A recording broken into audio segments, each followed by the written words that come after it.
understand that Jan from Birmingham has stayed up with us tonight. Jan, so glad that you are with us. How can we help you this evening?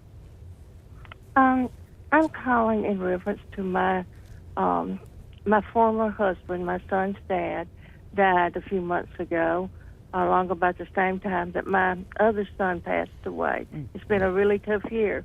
But the question is this: the lady that my husband or former husband lived with, he'd lived with her for like 13 years, I think. But the question is this: she had a power of attorney because he was sick right before he passed away, and she had a power of attorney. But as far as I know, she wouldn't show us anything else, and my son has not had money for an attorney, or nor have I.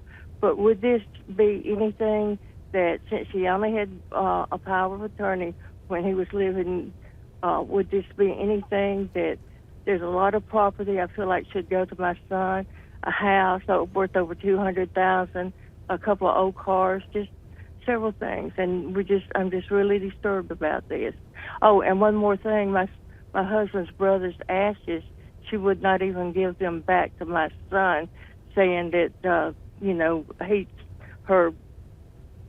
partner, my former husband, which his name was Ken, said that he would not wanted him to have them.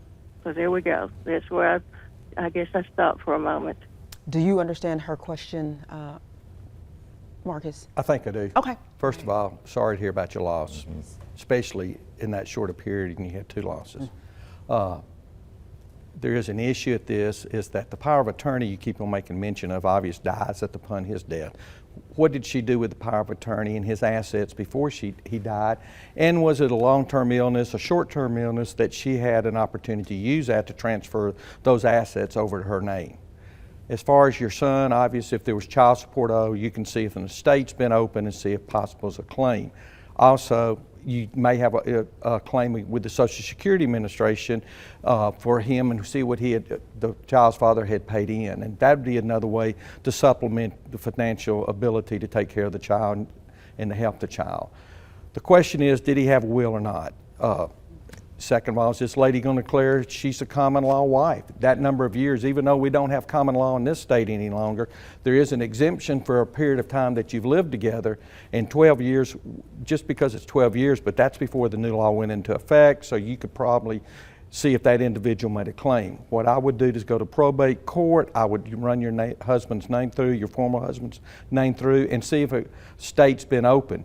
And if you can determine there's assets, then your son would have a claim and would be considered a creditor for that. And that'd be a way to open the front door and start looking at it. So that's where you would start, not necessarily starting with an attorney first, but go to probate court first. Well, you can go to an attorney. Obviously, attorney knows the doors to open, and it would be easier for you to do that. Also, you could contact your attorney who represented you and find out who his attorney was at the time, and they may have a copy of the will. But if you have the ability to go to an attorney, then I would go to an attorney to assist you. And they can answer those questions, and they could walk with you down there, because you do have several questions to ask in that.